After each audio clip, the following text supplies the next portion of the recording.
capítulo número 3. Amén. Palabra del Señor está en 2 Timoteo capítulo 3, versículo número 1 al 5. Y dice de esta forma: también debes saber esto, que en los postreros días vendrán tiempos peligrosos, porque habrá hombres amadores de sí mismos, avaros, vanagloriosos, soberbios, blasfemos, desobedientes a los padres, ingratos, impíos, sin afecto natural, implacables, calumniadores, intemperantes, crueles, aborrecedores de lo bueno. Versículo 4, traidores, impetuosos, infatuados, amadores de los deleites más que de Dios. Versículo 5, que tendrán apariencia de piedad, pero negarán la eficacia de ella. Le dice Pablo a Timoteo: a estos evita. Gloria a Dios. Señor, gracias por tu palabra, Señor. Háblanos, tócanos, transfórmanos, edifícanos sobre todas las cosas, Señor. En nombre de Jesús. Amén. Hemos puesto como título a este mensaje: el carácter de los hombres en los tiempos finales. El carácter de los hombres en los tiempos finales. Pablo está hablando o le manda una carta a su hijo espiritual Timoteo. Timoteo y su madre Eunice y su abuela Loida fueron convertidas al evangelio a través del ministerio de Pablo. Pablo instruyó a Timoteo, y no solamente lo instruyó, sino que lo sacó al ministerio y lo puso como pastor de una de las iglesias más grandes de Asia. Se piensa que Timoteo tendría de 16, oigan esto, a 18 años, cuando comenzó a pastorear esa iglesia, la iglesia de Éfeso. Una mega iglesia. Qué responsabilidad tan tremenda.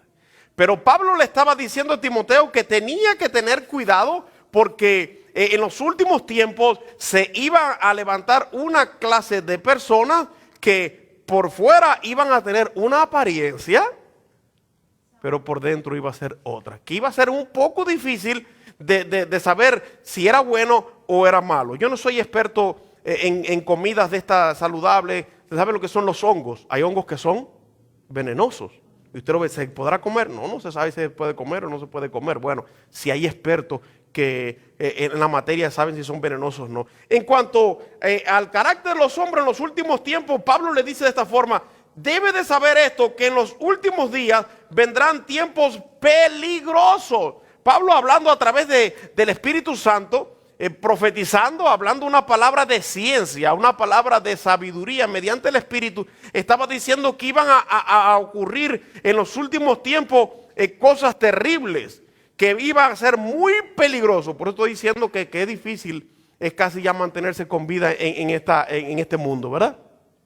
De tantas personas malas, personas asaltantes, gente que no quieren trabajar, que son lazy, ladrones, personas que ¿cómo se llama cuando se llaman a una persona? Que raptan a las personas, qué sé yo. Se pierden a diario niños. Bueno, secuestradores, exactamente. Secuestradores. Y estamos viendo, porque nos están mandando a través del Amber Alert.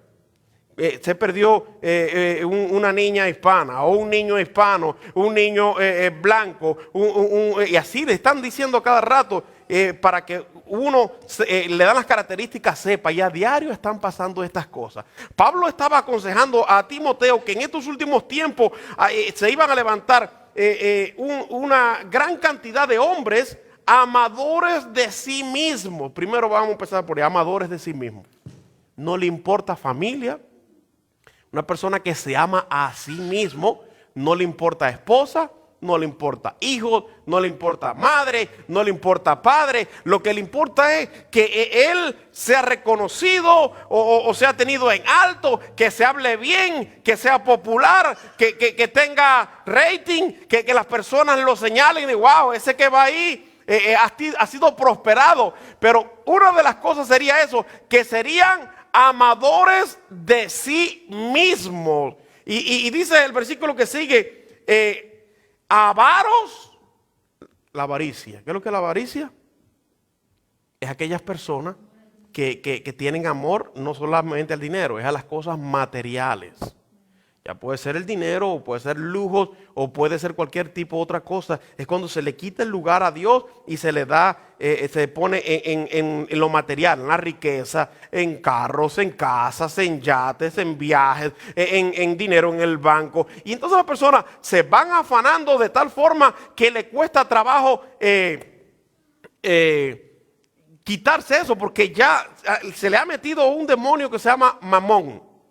Este espíritu lo ha agarrado. Leía hoy un escrito de un hombre en Inglaterra que el hombre murió con la pobreza terrible. Dice que con ropas andrajosas y tenía más de 7 millones de euros en el banco.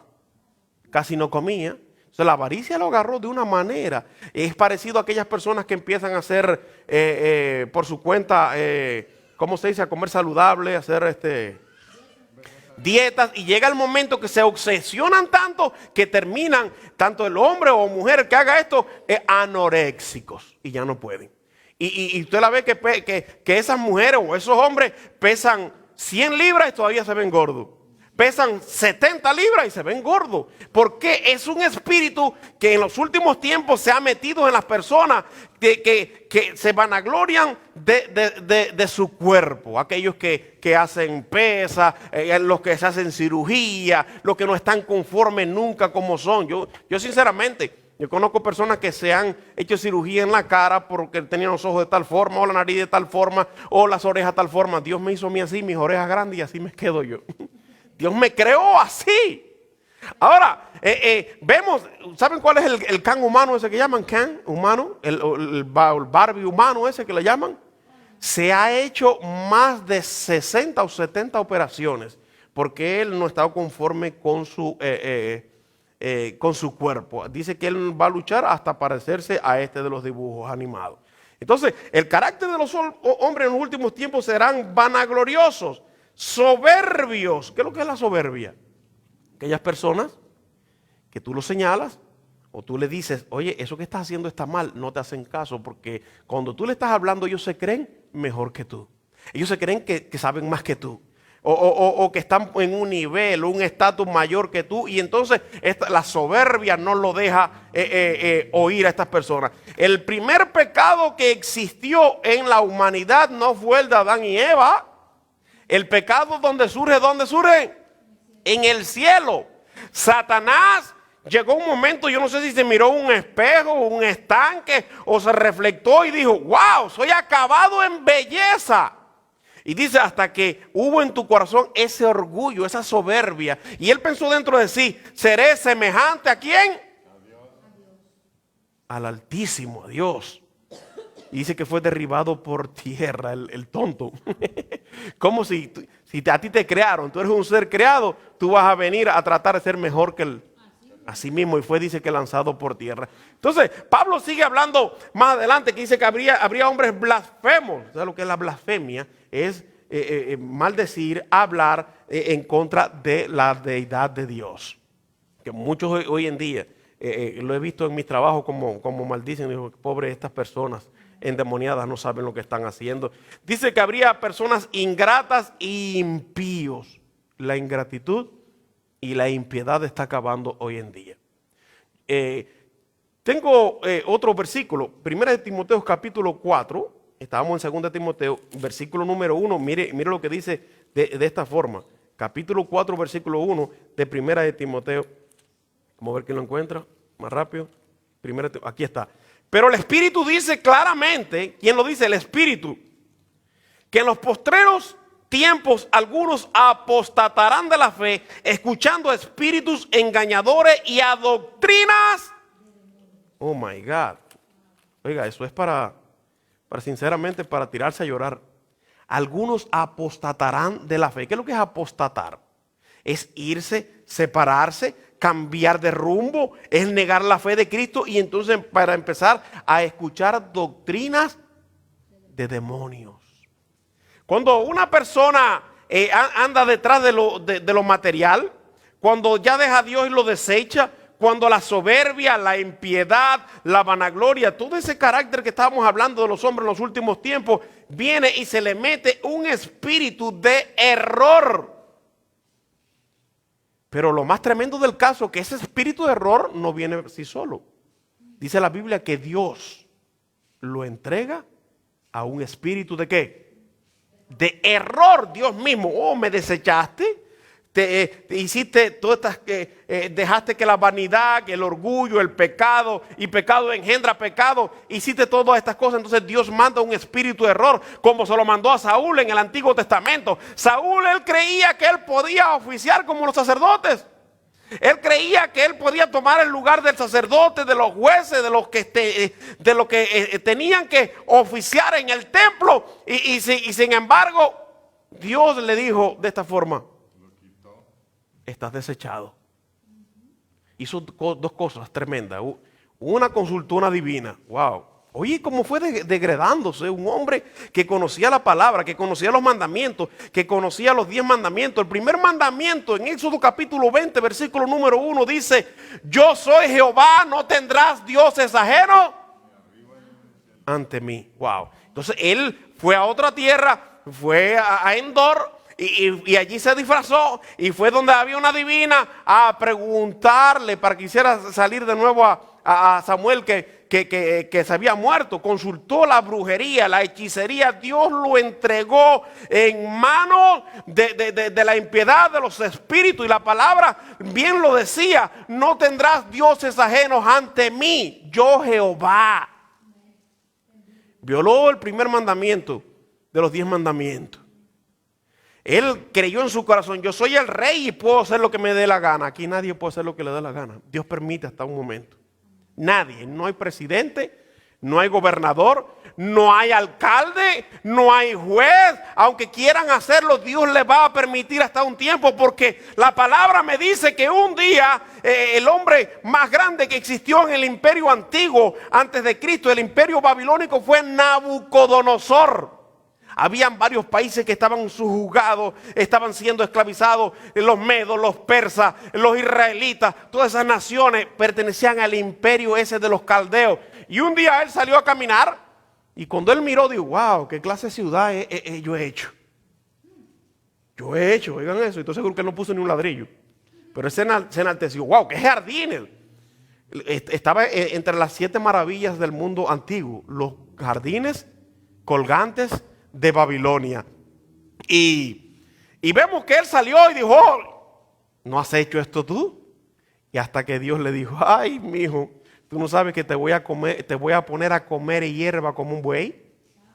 Y dice que un espíritu de parte de Dios entró en Nabucodonosor y estuvo 7 años comiendo hierba y bebiendo del rocío, y le creció el pelo y las uñas y andaba como un loco. Porque cuando Dios le pone un stop y cuando Dios dice: hasta aquí, yo te di un tiempo de gracia, no trates de enaltecerte y ser semejante al Altísimo o más.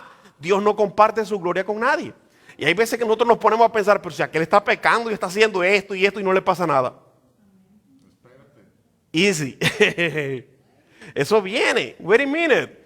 Viene. Aunque yo no me alegro de que cuando a una persona le pase el juicio de Dios, cuando le pase la aplanadora de Dios, cuando los molinos de Dios lo empiecen a moler. Yo no me alegro de eso. Yo lo que me pongo es a orar: Dios mío, ayúdame. Permíteme yo no deslizarme, no hacer como hicieron estas personas, porque yo no quiero comer hierba. Yo no quiero ser un animal. Yo quiero adorarte y glorificarte a ti. Yo le he dicho a Dios: si tú crees que las cosas materiales me van a separar de ti, mejor quítamelas todas, si antes yo no tenía nada. Pablo le dijo a Timoteo: sin duda vinimos a este mundo sin nada, y sin nada no creo que mi casa la puedan echar en un yujo. Bueno, ni en un yujo, que tampoco cabe. Pero te digo, cuando yo me muera, no pueden echar el título en la caja de muertos cuando yo me muera, pero ahí se va a romper también. No me va a hacer falta para la otra vida. Y Pablo le dijo a Timoteo: nada trajimos a este mundo, y sin duda, dijo el gran apóstol Pablo, nada podremos llevarnos, nada podemos llevarnos. Y dice, vamos a seguir la palabra del Señor, a ver qué dice más adelante. En capítulo 3, sin afecto natural, versículo 3. Personas que se están levantando sin afecto natural. Y buscaba yo en una enciclopedia cristiana. ¿Sabe lo que dice el griego, el original de eso? Sin afecto familiar. Oigan eso. Ahí dice sin afecto natural, pero en la enciclopedia griega, del original, dice sin afecto familiar. Aquellos que están viendo a sus padres, a sus hermanos, a su familia, a sus primos, a sus tíos, etcétera, etcétera, etcétera. Y no sienten ningún tipo de afecto por ello. Dice que es el carácter de los hombres en los últimos tiempos. Esas personas han sido desechadas por Dios, porque Dios es amor. Es lo que le decía al hermano al principio. Hay muchas personas que le tienen odio a los dictadores. El cristiano no puede sentir odio por nadie. Alguien me dijo un día a mí, en mi país, tengo un deseo que se muera este perverso dictador y para que se vaya para el infierno. Y me lo dijo, está en una iglesia. Esa vez yo fui invitado a predicar, estaba en una de las iglesias más grandes de mi país, en la capital. Y le dije atrás, ¿sabes qué? Estás mal. No, que se vaya ya para el infierno, que nos ha hecho mucho daño. Le digo, aquí el que hace daño es el diablo. El diablo usa al ser humano. Si la iglesia se pusiera a buscar, a orar, a ayunar, a hacer lo que tiene que hacer, Dios quita a los dictadores, pero así ya. Pero Cristo me dijo, amad a vuestros enemigos. Oh my goodness. It's not easy, right? No lo es. No es fácil amar a tus enemigos. Mao Zedong ha sido declarado como el asesino múltiple más grande de la historia. Dicen que Hitler se quedó delante de Mao Zedong. Estamos hablando de un líder chino como un niño de pechos. Mató a más de 70 millones de chinos. Oigan eso. Simplemente porque se opusieron a él. Simplemente porque no creía en su doctrina y mandaba a matar. Oye, el que mata a sus propios conciudadanos, ese tipo a cualquiera lo hace, que sí, es bien malo, sinceramente. Eso lo hizo Mao Zedong. Dice el versículo número 3. Seguimos. Intemperantes. ¿Qué es lo que son las personas intemperantes? Bueno, los intemperantes, como Mao Zedong, ese mismo. Como todos los comunistas, que no permiten oposición. Dijo José Martí cuando muere Carlos Marx, dijo, un gran hombre porque estuvo del lado de los pobres, pero un día sus ideas se llegarán a imponer siendo semejantes a los Césares, no permitiendo que nadie se les oponga, como los Césares, como estaba Julio César, Augusto César, como estaba Constantino, que no había oposición. Mi palabra es ley y ya, mátalo. Échase a los leones, crucifícalo, empálalo, quémalo, lo que se le ocurriera en ese tiempo a los dictadores. Eso es lo que hacía la persona intemperante, que cambia y se sube su temperamento rápido.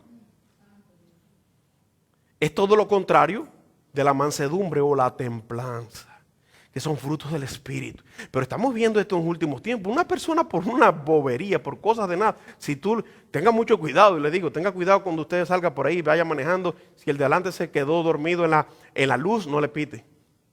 En Nueva York, un pastor amigo mío dice que estaba en Nueva York, iba un carro y el de adelante se quedó dormido en la luz así, se le fue la luz y le pitó. Y el otro se bajó y le metió 2 tiros en la cabeza y delante ese pastor lo mató.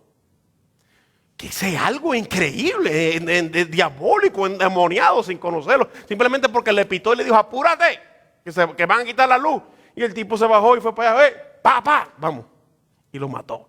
Son personas intemperantes. En los últimos tiempos se iban a levantar esta clase de personas como animales, intemperantes. Y dice, crueles, ahí también lo mismo, la crueldad. Aborrecedores de lo bueno. Oh my God. Yo vi ahí en México,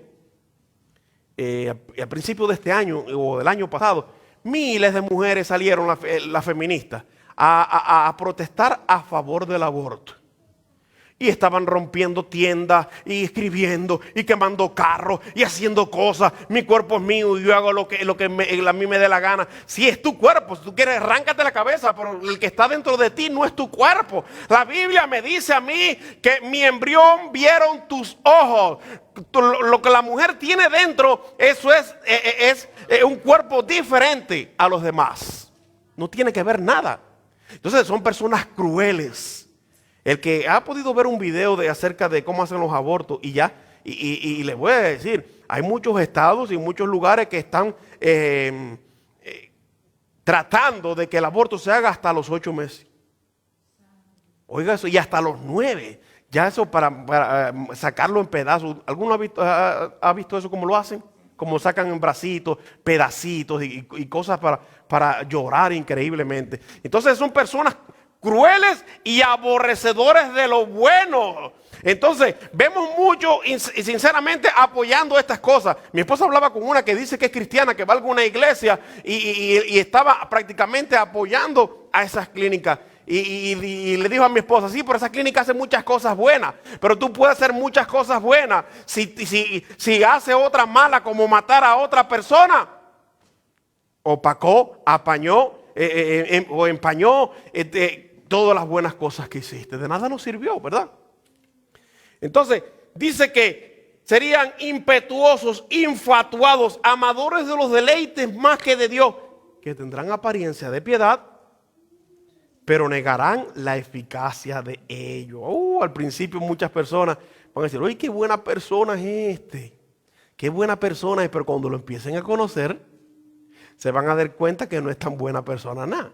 Porque cuando está, las palabras que está predicando, habla muy bonito, hay personas que hablan muy bonito.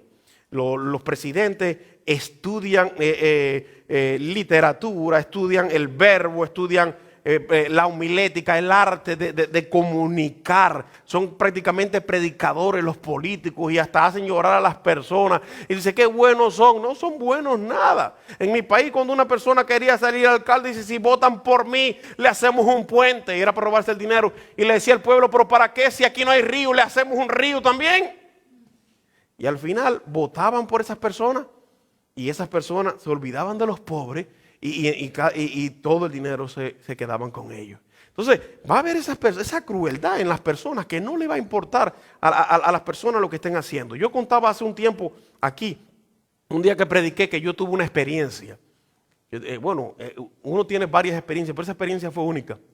Un día fui a la Mardel, a la biblioteca o librería cristiana, a ver algunas Biblias allí. Cuando salí había un muchacho allí descalzo y qué sé yo, y de verdad que no me cayó bien porque afea prácticamente el ornato público, pero cuando iba caminando para mi carro, sentí interiormente la voz del Espíritu Santo donde me dijo, regresa y dale todo el dinero que tienes en tu bolsillo.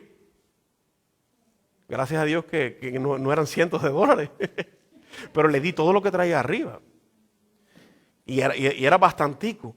Y entonces le dije, quiero decirte algo.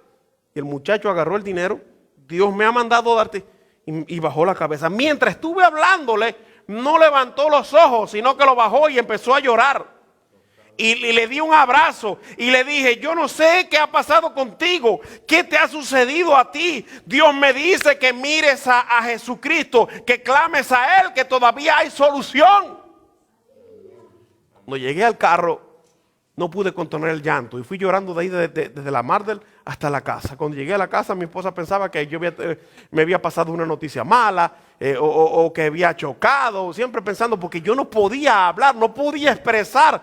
Y ella tuvo que esperar que yo me calmara, que estuve llorando más de 30 minutos porque sentí un dolor tan grande en mi corazón, porque yo me vi reflejado en aquel joven. Yo podía haber sido él y ahora Cristo me tiene en su presencia. Pero hay personas que miran para al lado y esto está lleno de homeless, esto está lleno de gente, lo quieren para droga, lo quieren para esto, lo quieren. Siempre va a haber una justificación para no ayudar y no sentir el dolor de las personas. Cuando nosotros tenemos en nuestro corazón ese deseo de que las personas cambien. Miren, déjame decirte, a mí me gusta mucho lo que hace Salvation Army, el ejército de salvación.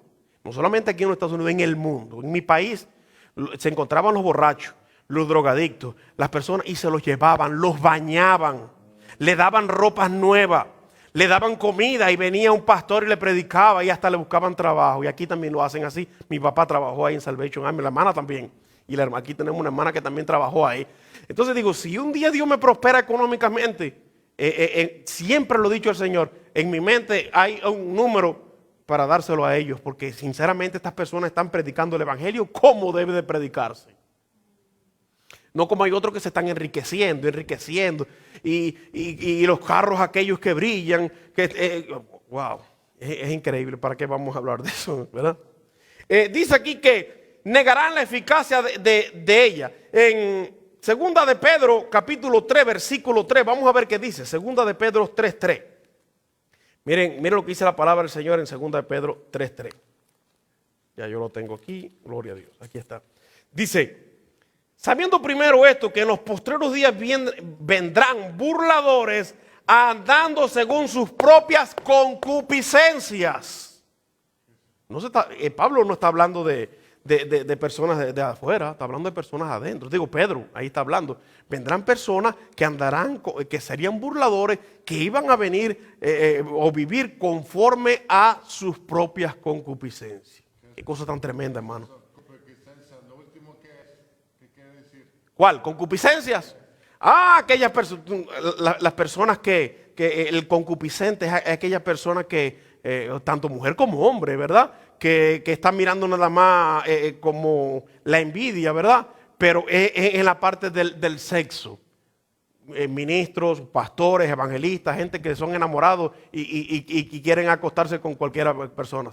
Esa es la concupiscencia, es como una lujuria a estas personas. Y están los concupiscentes también, tanto mujeres como hombres, que quieren mostrar sus cuerpos para que los vean.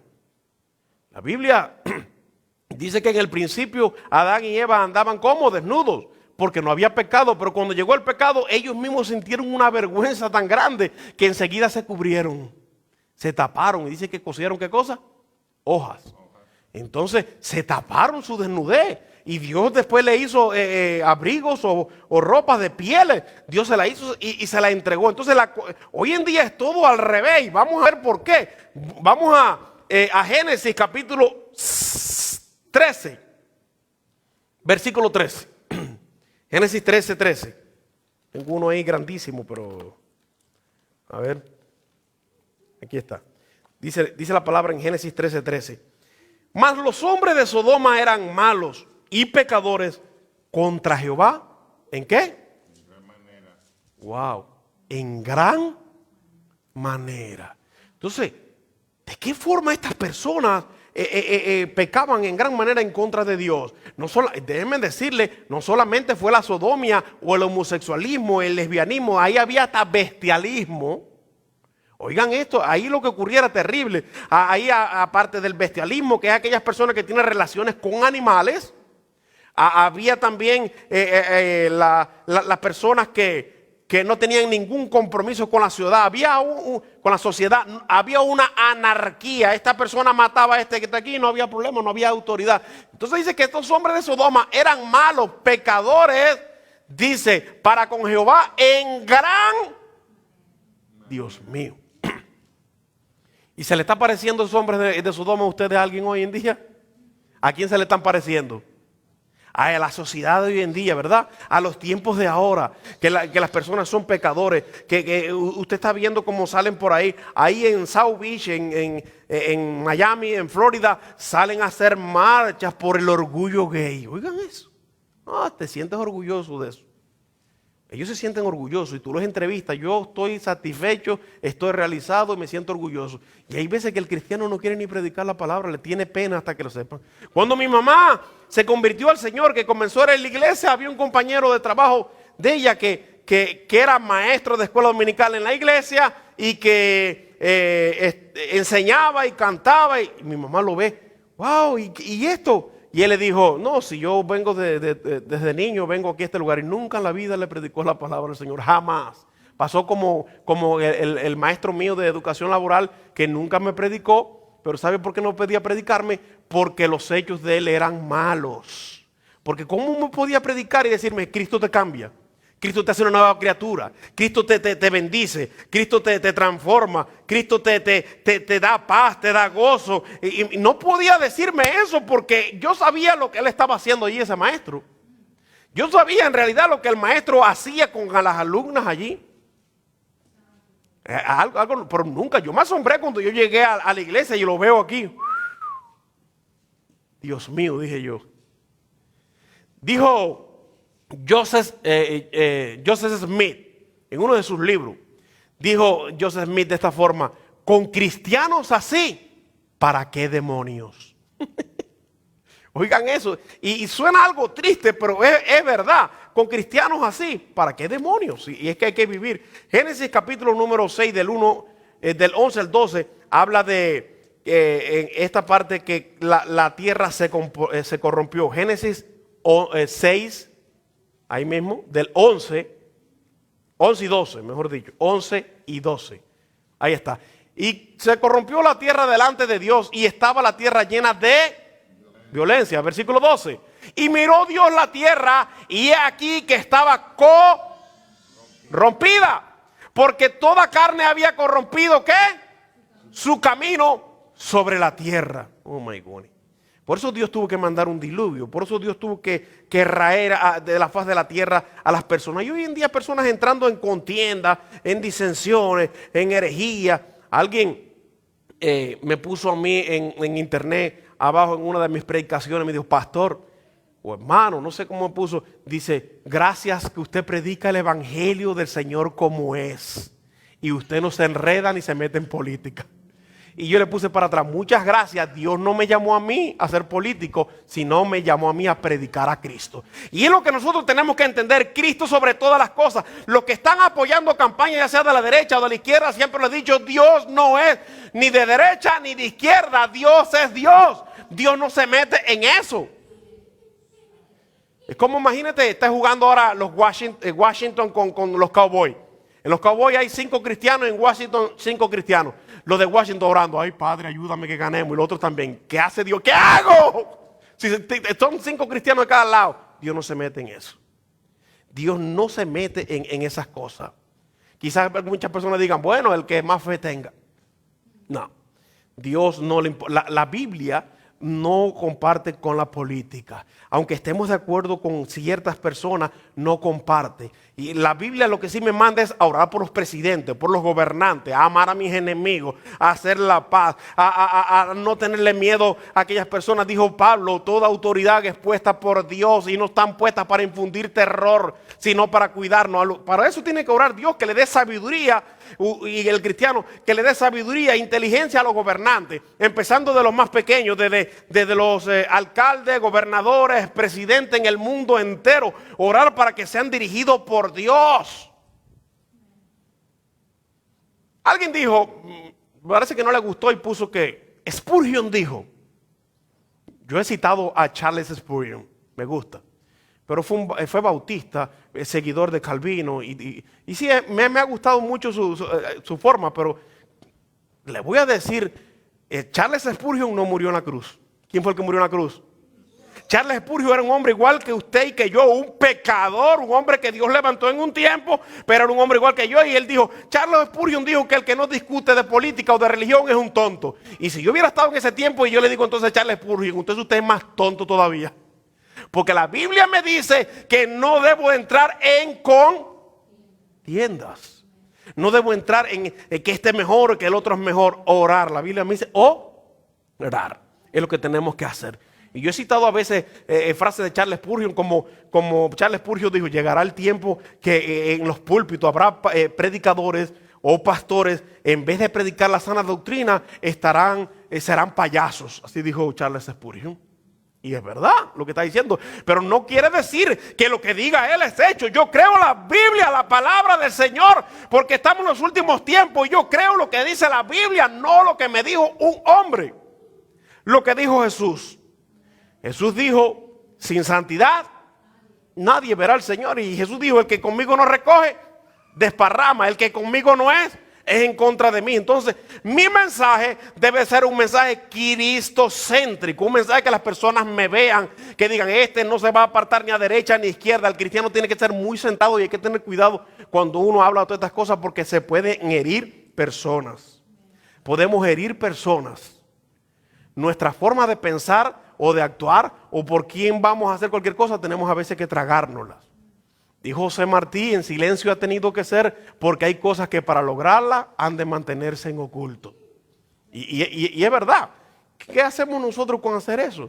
La Biblia me dice que hay que orando en todo tiempo, con toda oración y súplica, y velando en ello con toda esa perseverancia y súplica. Entonces, en estos últimos tiempos se van a levantar esas personas a señalarte, a decir tú que quieres ser diferente. No, yo no quiero ser diferente. Ustedes son los que quieren ser diferentes. Yo quiero ser lo que dice la Biblia, lo que dice la palabra del Señor, lo que está escrito. Que Cristo dijo, el que conmigo no recoge, desparrama. Yo quiero recoger con Cristo.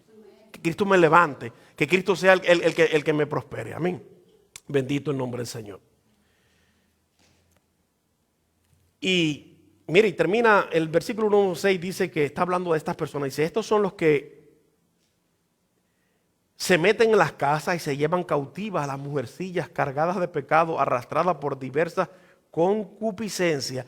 Estos siempre están aprendiendo y nunca pueden llegar al conocimiento de la verdad. Qué cosa tremenda, ¿eh? Son aprendices de todo y maestros de nada, aleluya. Entonces Pablo nos pone a nosotros, para nosotros saber en realidad cuándo es de Dios o no es de Dios. Es un poco difícil a veces darse cuenta. Cuando usted ve que se empieza a pedir más dinero, que se le hace más énfasis en lo material, que se quita la oración, que se quita el ayuno, como la nueva versión internacional quitó la palabra ayuno, completa la quitó. La Biblia dice, hay géneros que no salen si no es con ayuno y oración. Y usted va a la versión internacional, a la nueva versión internacional, y dice de esta forma, hay géneros que no salen si no es con oración. Quitaron la palabra ayuno, y el ayuno es algo muy importante. Es tan importante que Cristo dijo que cuando Él fuera quitado, entonces, cuando el esposo sería quitado, nosotros vamos a ayunar. Además, es un ejercicio espiritual. El ayuno rompe cadenas, quebranta yugo, trae liberación, y no solamente en el mundo espiritual, sino también en el mundo físico o fisiológico, mata bacterias. Yo no sé cuántas cosas puede hacer el ayuno. Usted deja un día de desayunar o de comer y se pasa 5 horas, ahí esto que usted tiene, ¿cómo se llaman esto? Se empiezan a matar bueno, exacto, la autofagia, exactamente. Y entonces las personas pueden hasta rebajar, y si hay cosas malas, se van. Es bíblico ayunar. La palabra del Señor es bíblico ayunar. Así que termino con esto, carácter de los hombres en los tiempos finales. Usted sabe que tenemos para hablar cantidad aquí, pero no quiero seguir, porque usted quizá usted diga, le faltó algunas cosas. Bueno, sí, yo sé que me faltaron unas cuantas cosas a decirlas, pero no podemos decirlo todo. Veíamos el sábado con el estudio que tuvimos aquí el hermano que trajeron que lo vimos por cámara, que es un especialista en media. Dice él que más de 30 o 40 minutos no se debe hablar. Yo creo que ya me pasé, así que no quiero que las personas se vayan dando consejos acerca de cómo poder usar bien el tiempo en las redes sociales, porque el tiempo hay que usarlo bien. La Biblia dice, aprovechando bien el tiempo, porque los días son malos.